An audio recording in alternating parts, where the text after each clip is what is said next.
सबसे पहला हमला यह बोल करके किया गया कि भारत तो जुड़ा हुआ है, क्या जोड़ने के लिए निकले हैं। भारत जो है दुनिया की सबसे बड़ी अर्थव्यवस्था बन चुका है।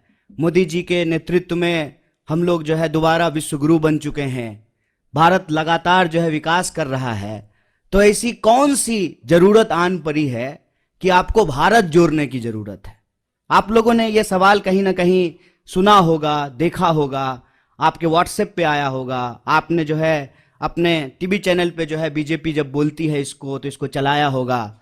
और चर्चाओं में भी भाजपा के लोग बार बार ये बोलना शुरू किए कि भारत तो जुड़ा हुआ है, तो क्या जोड़ने के लिए निकले हैं, इसकी जरूरत क्या है।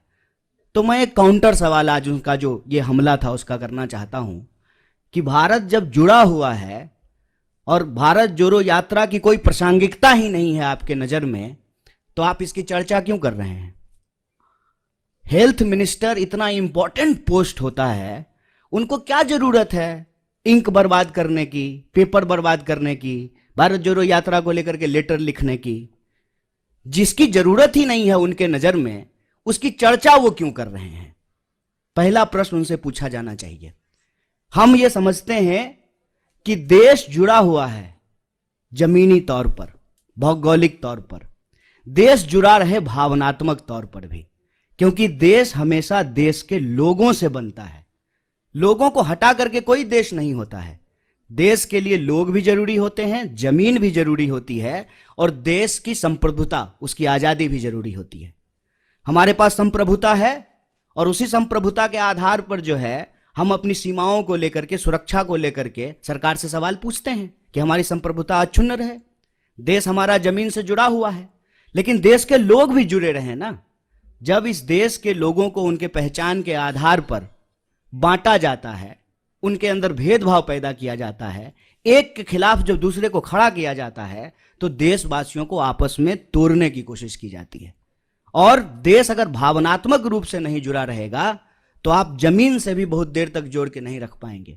इसीलिए देशवासियों को आपस में जोड़ना जरूरी है। और पहले दिन से हमने कहा कि यह यात्रा दिलों को जोड़ने की यात्रा है। हम चाहते हैं कि देश में मोहब्बत हो। यह जो नफरत की बयार लगातार बह रही है, इस नफरत को हराया जाए, क्योंकि अगर नफरत का माहौल रहेगा तो देश के भीतर जो बुनियादी सवाल हैं, रोजी रोटी, कपड़ा, मकान, शिक्षा, स्वास्थ्य, सड़क, बिजली, पानी, ये मुद्दे गायब हो जाएंगे राजनीति के विमर्श से। हमारी मंशा बिल्कुल साफ थी।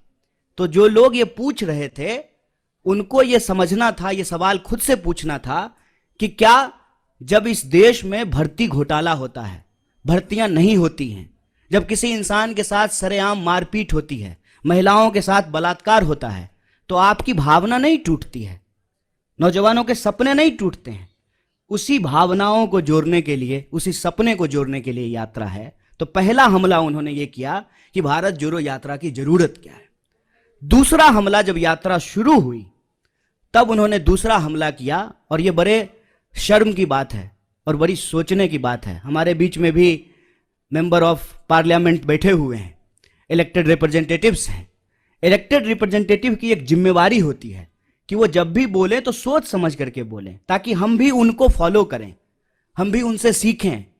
और मैं तो कहता हूं कि आज अगर नेताओं की बात पे भरोसा करके कोई स्टूडेंट उसको सच मान ले और परीक्षा में वही लिख दे तो वो फेल हो जाएगा, क्योंकि वो इतना झूठ बोलते हैं, इतना गलत बोलते हैं। आप याद कीजिए, दूसरा हमला हुआ जिस दिन यात्रा शुरू हुई, देश के मंत्री के द्वारा, चुने हुए रिप्रेजेंटेटिव के द्वारा झूठ बोला गया कि राहुल जी जो है विवेकानंद जी की मूर्ति पे नहीं गए थे। तो दूसरा हमला उन्होंने किया कि यात्रा जब शुरू हो गई है तो उसको बदनाम करने का। और यहीं पे यह बात रुकी नहीं, फिर बात आ गई जूते पर, फिर बात आ गई फीते पर, फिर बात आ गई टी शर्ट पर, फिर बात आ गई दाढ़ी पर, फिर बात आ गई महिलाओं पर। और यहां पर भी वो रुके नहीं, माने नहीं, हर दिन कुछ ना कुछ निकालना शुरू किए। और जब हकीकत में कुछ नहीं मिला तो जो उनका तीसरा हमला था, जो उनका डर्टी ट्रिक डिपार्टमेंट जो करता है कि किसी का सर किसी के जो है सर के ऊपर लगा दो, किसी का आवाज कहीं पे चिपका दो, यात्रा को लेकर के नकली वीडियो बनाना शुरू किए। यात्रा जब आगे चली जाती है तो पीछे सड़क खाली ही होगी, यात्रा आगे बढ़ गई है, तो उस खाली सड़क का वीडियो बना करके दिखाते हैं, कोई है ही नहीं। अरे भाई, जब कोई है ही नहीं, कोई लोग यात्रा में आ ही नहीं रहा है, तो क्यों आपको अभी जो है प्रोटोकॉल की याद पड़ी है? कोरोना प्रोटोकॉल की जरूरत क्यों है? क्योंकि आप तो यही दिखा रहे हैं वीडियो बना बना करके कि कोई यात्रा में आ ही नहीं रहा है। जब कोई यात्रा में आ ही नहीं रहा है तो क्या पेड़ को मास्क पहना दें कि सड़क जो है लपेट करके कंधे पर रख दें राहुल जी के कि नहीं नहीं आप आगे बढ़ गए हैं, सड़क को पीछे कैसे छोड़ दिए हैं, इसको भी लपेट करके कंधे पर ले जाइए। वीडियो, नकली वीडियो, कभी जो है तबलीगी जमात तो कभी कुछ नकली वीडियो बना रहे हैं। जबकि यात्रा में जो लोग शामिल हैं वो देखते हैं सबसे आगे इस देश का राष्ट्रीय ध्वज होता है। और जयराम जी, दिग्विजय सिंह जी, इनसे हम नौजवानों को सीखना चाहिए कि लगातार वो उस झंडे के साथ चलते हैं। हमारा सेवा दल जो हमारे स्वतंत्रता आंदोलन के जमाने के जो गाने हैं उसको गाते हुए चलते हैं। पीछे जो है हमारा एक बैंड पार्टी होता है जो म्यूजिकली जो है देशभक्ति गानों को बजाता है और उसके पीछे जो है वो राहुल जी चलते हैं।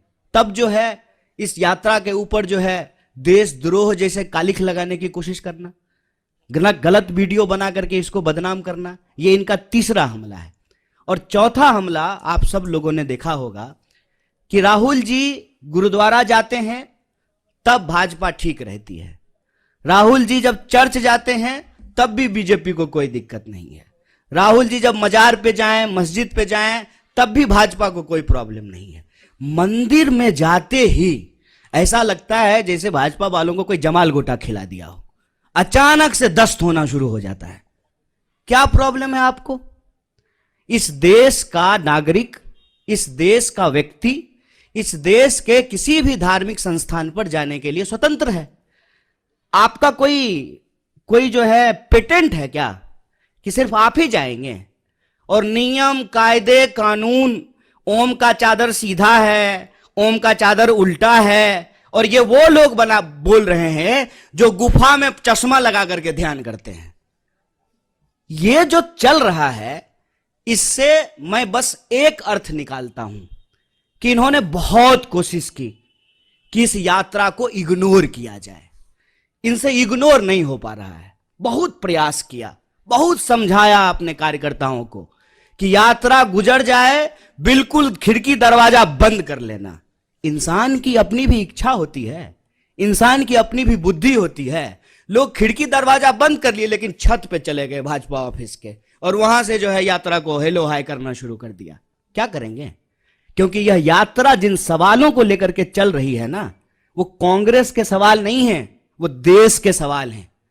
यह यात्रा इसलिए है कि इस देश में दिहाड़ी मजदूर आत्महत्या कर रहे हैं, रिपोर्ट उठा करके देख लीजिए। यह यात्रा इसलिए है कि इस देश के नौजवानों के सपने टूट रहे हैं। अब किसान के साथ साथ नौजवान भी आत्महत्या करने पर विवश हैं। आप व्यापारियों, छोटे व्यापारियों की हालत जाकर के देखिए कि किस तरीके से उनके उद्योग धंधे, उनका कारोबार जो है वो समाप्त किया जा रहा है। आप महिलाएं जब इसमें शामिल होती हैं तो उनका एक ही सवाल है कि हम सुरक्षा चाहते हैं। जिस तरीके से आज महिलाओं के ऊपर अत्याचार बढ़े हैं वो उससे सुरक्षा चाहते हैं। अपने अपने मुद्दों को लेकर के जवान, किसान, नौजवान, महिलाएं, मजदूर, व्यापारी, प्रोफेशनल्स, मीडिया के लोग, पुराने प्रोफेसर्स, फिल्म से जुड़े हुए लोग, तमाम तरह के लोग इस यात्रा में शामिल हो रहे हैं।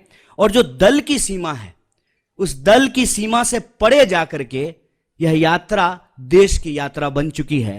इसीलिए इनका जो क्लेम था ना कि सबसे बड़े देश के लिए, देश हित में सोचने वाले ये हैं, तो ये एक्सपोज होना शुरू हो गए हैं। और इससे इनको घबराहट है। इनको मालूम है कि कांग्रेस पार्टी इस देश की सबसे बड़ी विपक्षी पार्टी है।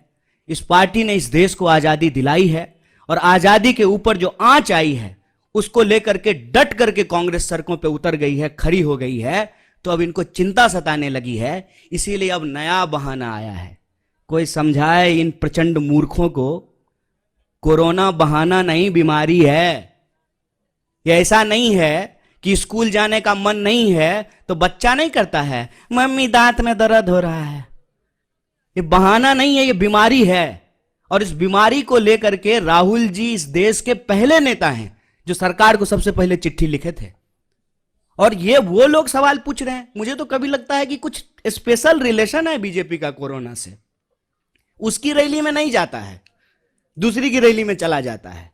और डे नाइट का सेंस कितना है कोरोना को, दिन में हो जाता है, रात में नहीं होता है। आप लोगों ने देखा ना, पार्लियामेंट में कोरोना था, मास्क लगाए हुए थे। शादी में जाते जाते कोरोना चला गया, छुट्टी पे चला जाता है, आराम करता है। ये मजाक बना दिए हैं।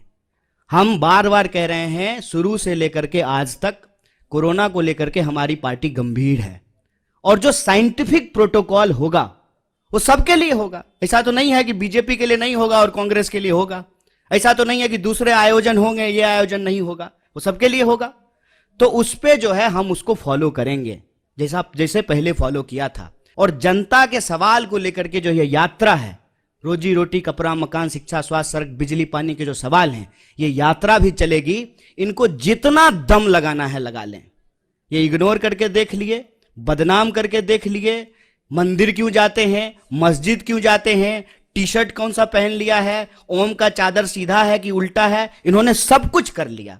लेकिन यात्रा देखते देखते, हेलीकॉप्टर से नहीं, ट्रेन से भी नहीं, पैदल चल करके, पांव से यात्रा कन्याकुमारी से दिल्ली पहुंच गई। और दिल्ली जब पहुंच गई है ना, तो दिल्ली की तख्त जो है इनको हिलती हुई नजर आ रही है। तो एक बार और रिमाइंड करा देते हैं उनको, जो पहले भी कहते थे, इस यात्रा का उद्देश्य इलेक्शन नहीं, इमोशन है। आप इमोशन साफ रखिए। इस यात्रा से आपको कोई थ्रेट नहीं होगा, क्योंकि हम इस यात्रा के माध्यम से भीड़ नहीं जुटाना चाहते हैं। हम चाहते हैं कि इस देश के नागरिक अपने सवालों को लेकर के, नागरिक, भीड़ नहीं, अपने सवालों को लेकर के इस यात्रा में शामिल हो। और यह यात्रा जिस तरह से कन्याकुमारी से चली है, यह यात्रा कश्मीर तक जाएगी।